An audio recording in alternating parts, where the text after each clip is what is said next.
Hello నమస్తే అండి, welcome to our channel. ఇవాళ తెలియని వాళ్ళ కోసం ఎగ్ ఫ్రైడ్ రెసిపీ మీతో షేర్ చేసుకుంటున్నానండి. క్లే పాట్లో చేశానండి, చాలా టేస్టీగా వస్తుందండి. క్లే పాట్స్ యూస్ చేస్తే ట్రెడిషనల్ మెథడ్లో చేసుకున్నాను. కొంచెం ఆయిల్ వేసుకొని, నేను కొంచెమే చేసుకున్నానండి. ఒక్క బిర్యానీ ఆకు, కొంచెం షాజీరా, ఒక్క చిన్న దాల్చిన మొక్క, ఒక్క లవంగం కచ్చాపక్కాగా దంచుకుని వేసుకున్నానండి.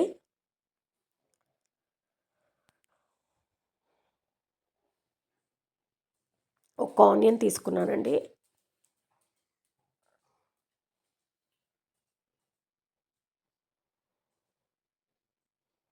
పచ్చిమిర్చి 2 పెద్దవి తీసుకున్నానండి, కారం తక్కువ ఉన్నవి. కొంచెం కరివేపాకు, గార్నిషింగ్ కోసం కొత్తిమీర కట్ చేసి పెట్టుకున్నాను. కొంచెం మగ్గాలండి, కొంచెం లైట్గా వేగాలన్నమాట.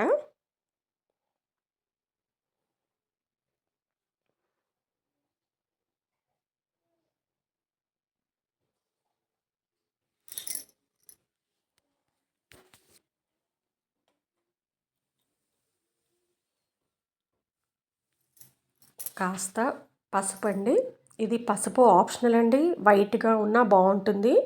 పసుపు కారం ఆప్షనల్ అండి. కారానికి బదులు ఇంకో 2-3 పచ్చిమిరపకాయలు వేసుకోవచ్చండి. నేను ఇక్కడ కొంచెం కారం వేసుకున్నాను, 2 పచ్చిమిరపకాయలు తీసుకున్నాను. కారానికి బదులు ఇంకో 2-3 పచ్చిమిరపకాయలు ఎక్కువ వేసుకున్నా ఓకే అండి, బాగుంటుంది. పసుపు వేసుకోకపోయినా బాగుంటుంది. కాస్త అల్లం వెల్లుల్లి పేస్ట్ అండి.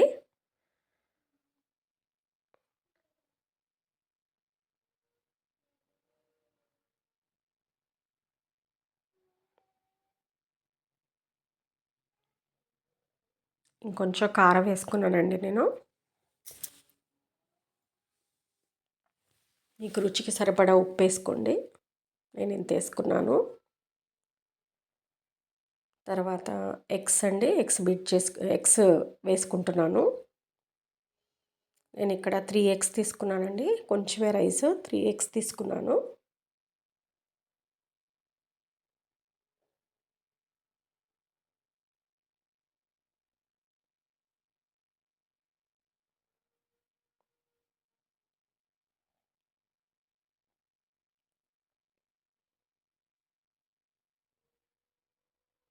కలుపుకొని కాస్త గడ్డి పెట్టేయాలండి, కొంచెం ఉడికిపోద్ది, ఎగ్స్ అనేది ఉడికిపోతుంది.